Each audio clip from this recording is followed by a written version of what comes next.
अस्सलातु खैरुम मिनन्नौम। ने माफ किया और सुखिया मुझसे कोई गलती हो गई हो तो तू मुझे माफ कर दे, अल्लाह के वास्ते, रसूल के वास्ते और पीरो मुर्शिद के वास्ते। तो सुखिया मियाँ कहते हैं कि मैंने माफ किया, मेरे अल्लाह ने माफ किया, मेरे मुर्शिद ने माफ किया। यहाँ पर हमें थोड़ी सी बदगुमानी पैदा हुई, अल्लाह माफ करे, कि देखिए कितनी परेशान करके हमें यहाँ पर लाए और ये ड्रामा हो रहा है। हम उसको ड्रामा समझते, तो क्या बात है सुबह हो जाए कि तुम मुझे माफ कर दो, मुझे माफ कर दो। हम नहीं समझ पाए। इन अल्लाह वालों की जो हालात होते हैं उनको समझना बड़ा मुश्किल है। समझ में कब आया? समझ में उस वक्त आया कि हर उर्स में मोहम्मद सुखिया मियाँ आते थे और दोनों पीर भाई मिलते थे। लेकिन अब के जो उर्स आया तो शेर हजरत यादुल्लाह साहब मियाँ हुजूर का भी विशाल हो गया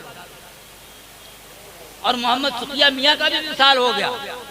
उस वक्त समझ में बात आई कि उन्होंने कहा तुझे माफ कर दे, वो जानते थे कि मैं नहीं होऊंगा, और उन्होंने कहा तू मुझे माफ कर दे तो मैं भी नहीं होऊंगा। उन्हें दोनों को मालूम था कि उर्स में हम नहीं मिल पाएंगे, ना ये होगा ना मैं होऊंगा, लेकिन ये लोग जानते हैं। तो इसके माने ये कि अकीदा जो है ये एक अजीब चीज है और अकीदा के लिए चाहिए मोहब्बत और मोहब्बत के लिए चाहिए वफादारी। ये तीन चीजें होना चाहिए, इसके बगैर काम नहीं रह सकती। चुनांचे आज देखिए कि अकीदा हमारे अकीदत के अंदर कितनी कमजोरी और कितनी पुख्तगी है, तो पता ये चलता है कि ये तीनों मंजिलें हैं। शेख से मोहब्बत और वफादारी, ये क्या है? ये पहली मंजिल है। और शेख के यहाँ पर जब उसकी महबूबियत हो जाती है तो महबूबियत को याद रखिए कि महबूबियत जब शेख की बारगाह में जब वो महबूब हो जाता है तो वो कामयाब हो गया, कामयाब हो गया। और जो शेख की बारगाह में महबूब नहीं हुआ वो खलीफा जरूर कहलाएगा, मुरीद जरूर कहलाएगा, लेकिन कामयाबी नहीं है। और शेख की बारगाह में जब वो मकबूल हो गया तो कामयाब हो गया।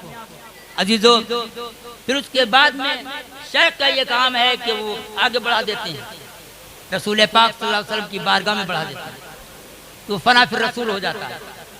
और फना फिर रसूल होने के बाद में वो फना फिल्लाह की मंजिल हासिल कर लेता है। चुनांचे ये तीन मंजिलें हैं, ये लोग हासिल करते हैं। चुनांचे बुजुर्गान दीन का ये ताल्लुक हम और आप देखते हैं कि इनसे जो ताल्लुक रखते हैं उनकी हकीकत को नहीं पहचान पाते। मोहम्मद जनाब अलहाज मोहम्मद अली मियाँ शाह साहब रहमतुल्लाह अलैह से अक्सर मुलाकात होती रहती थी, लेकिन आपकी जो विलायत थी वो कसबी विलायत थी, विलायत कसबी पर थे आप। और विलायत कसबी बड़ी सख्त होती है, इसीलिए बाल बच्चों का भी साथ होता है, दुनिया वालों का भी साथ होता है, ऊंच नीच का भी साथ होता है। तो ये बड़ी मुश्किल विलायत है। और एक विलायत होती है वह भी, ये तो ये किसी मजदूर की, किसी अल्लाह वाले की नजर पड़ गई, अब वो वली बन गया। अब वो वली बन गया, उसके लिए कोई परेशानी नहीं। लौंडिया कहीं जाए, लौंडा कहीं जाए, जुड़वा कहीं जाए, भाई कहीं जाए, खानदान कहीं जाए, वो तो होश में ही नहीं। और एक विलायत जो है वो फितरी है। विलायत फिजी पर सैयदना गौस आजम दस्तगीर थे, वली ही पैदा हुए, तो उनकी तो कोई मिसाल ही नहीं है। मोहम्मद अली मियाँ हुजूर भी थे, ये विलायत कसबी पर थे। इन्होंने दुनिया की बड़ी मतलब झंझटें झेली, औलाद की, खानदान की, इमाम। और फिर ये कि मैं तो ये कहूँगा कि ऐसे हालात में इन्होंने अपने मुर्शिद पाक के, मुर्शिद का जो मज़ार पाक है शेर मियाँ, उसको कितनी तरक्की दी, इसमें काम कराया, काम करते रहे बराबर। आचार्य यहाँ पर मैं एक बात बताकर अपने बयान को ख़त्म करता हूँ कि ये खासान खुदा है, ये जो रूहानी सरकारें, मैंने आपको बताया रूहानी सरकारें, ये भी रूहानी सरकारें। हमें और आपको भी दफन कर दिया जाता है कब्र के अंदर, लेकिन ये लिखा गया है कि रूह का और मैयत का ताल्लुक रहेगा क़यामत तक, क़यामत तक। अब ये कि मरने के बाद जो क़यामत आएगी, कब आएगी? जब तक वो आलम बरज़ख में है। और आलम बरज़ख जो है एक ऐसा पर्दा है कि जैसे मिसाल दिए कि माँ के पेट में बच्चा, माँ दुनिया में है और उस माँ के पेट में एक बच्चा है, तो एक पर्दे में है वो, ना कोई ये पता पा रहा है कि लड़की है इसके पेट के अंदर लड़का है। तो मतलब ये कि आलम बरज़ख में जब तक क़यामत जब तक रहेगा। अब कब्र में दफना दिया गया मुझे और आपको, ये अल्लाह वालों को दफना दिया, तो ये साइंस यहाँ पर फेल हो गई। हमारे नबी ने अपनी उम्मत पर ऐसा करम फरमाया कि जिसकी कोई मिसाल नहीं, कि वो इतना इतना गहरा गड्ढा खोद कर भी दबा सकते थे आप, लेकिन कद्दे आदम और बहुत से बुजुर्गों ने तो इतना खुदवाया कि खड़े हो जाए। अब ये कि वो जाने, उनका मकसद जाने, वो तो अलग बात है। लेकिन ये कद्दे आदम जो कब्र खोदी जाती है, इसमें एक ऐसी चीज पैदा हो जाती है, अगर और जरा कम खुदवाई जाए तो वो खूबी नहीं आएगी। उसमें एक ऐसी चीज पैदा हो जाती है, मुर्दे को आप छोड़ दीजिए 4 दिन, मुर्दे को आप छोड़ दीजिए 4 दिन, पेट फूलने लगेगा, बदबू आने लगेगी और दुनिया उस बदबू से भागेगी। किसी की भी लाश हो आप छोड़ दीजिए, जमीन मत। ये जमीन का कमाल है कि उसके अंदर बहुत जल्दी दफनाओ। अल्लाह के नबी ने फरमाया कि बहुत जल्दी दफनाओ। जल्दी के शैतान का काम जल्दी का है, मगर फरमाया कि 3 हुक्म देता हूं जल्दी के में। एक तो ये कि जब लड़की उस जवान हो जाए तो शादी जल्दी कर दो। दूसरे ये तुम्हारे ऊपर कर्जा है तो फौरन अदा कर दो या माफी मांगो। और तीसरे ये कि जब किसी की मौत हो जाए तो बहुत जल्द कब्र के अंदर दफना दो। लेकिन हमारी मौत में आफत आ गई है, वो लड़का नहीं आया, वो पोता नहीं आया, वो नहीं आया, वो वही नहीं आया, इसलिए कितनी ताखीर होती है। तो मेरा मकसद जो है वो सिर्फ ये है कि कब्र के अंदर दफना दिया गया। अब ये कब्र की तो मुर्दा जो है सड़ता नहीं, हवा ना पहुंचे कब्र के अंदर और दफना दिया गया, तो मुर्दा सड़ता नहीं है। अगर सड़ता होता तो कब्रिस्तान में आप करीब नहीं जा सकते, समझे? सड़ता नहीं, गलता। ये हाथ पांव गलते हैं, हड्डियां गलती हैं, गलता है, सड़ता नहीं है कोई भी।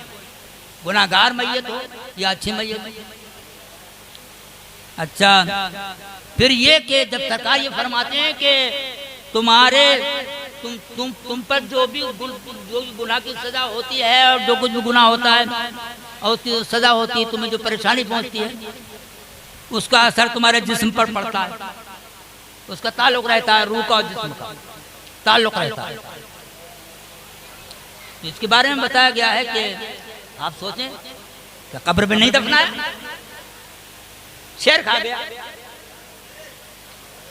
शेर नहीं खा गया, समंदर में फेंक दिया, समंदर में नहीं फेंका, जालिम ने जला दिया, जला दिया। तो सरकार द्वारा क्या इरशाद फरमाते हैं कि इंसान की रीढ़ में, ये जो रीढ़ है कमर के पर, इसके अंदर एक तार होता है, बाल होता है, और वो इतना बारीक होता है, इतना बारीक होता है कि खुर्दबीन से भी वो नजर नहीं आ सकता। खुर्दबीन से भी देखा जाए तो वो नजर नहीं आएगा। दुनिया यहाँ मजबूर हो गई कि वो बाल कैसा है, खुर्दबीन से नजर नहीं आता। और ये फरमाया गया कि अगर उसकी लंबाई इतनी होती कि एक सिरे से हाथी का एक पांव बांध दिया जाता और दूसरे सिरे से दूसरे हाथी का पांव बांध दिया जाता और दोनों को इधर उधर हाँक दिया जाता तो टांगे तो कट सकती थी उनकी, मगर वो बाल नहीं। और ये भी सरकार द्वारा इरशाद फरमाया कि वो बाल ना आग में जलेगा, ना मिट्टी में गलेगा,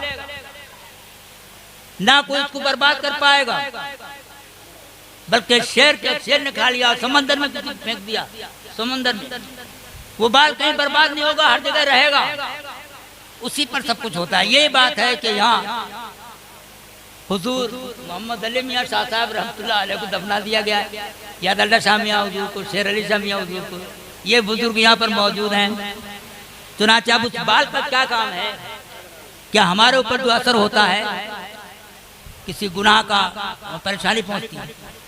और ये वो हजरात हैं कि इन पर खुदा का करम होता है। और करम की निशानी ये है कि कब्रिस्तान में आप जाएंगे तो आप परेशान हो जाएंगे। कब्रिस्तान में अगर कोई फलदार दरख्त हो, आम का हो, अमरूद का हो, किसी चीज का, उसको लाकर रख लीजिए आप, और आपके घर का माहौल बड़ा खुशी का माहौल हो, और उस वक्त में आप खा लीजिए, देख लीजिए सब रंजीदा हो जाएंगे। उस मिट्टी के अंदर ये वो चीज लेकर जाने की कितनी तमन्ना है, आरज़ू लेकर जाता है आदमी, रंजीदा होकर जाता है। चुनांचे उस फल की बात। और आपको कोई परेशानी हो, अल्लाह वालों की बारगाह में आकर देख लें आप, जब भी कोई परेशानी हो यहाँ पर आकर आप खुश हो जाएंगे। इसलिए कि बारान रहमत होती है, तो बारान रहमत उसी बाल पर होती है, वही चीज यहाँ पर मौजूद है। चुनांचे बारान रहमत होती है बराबर। तो ये वो हजरात हैं कि इन पर बारान रहमत होती है। और हम वो लोग हैं कब्र के अंदर, हम पर जाने कौन कौन सी हमारी खताएं और हमारी गुस्ताखियाँ और हमारी जो बुराइयां हैं वो रंग लाती हैं।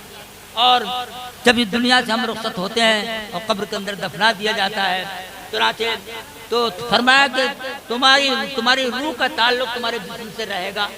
इसलिए हुक्म है कि तुम अपने अहबाब के लिए, अपने घर वालों के लिए ईसाले सवाब करो और सदक़ात दो।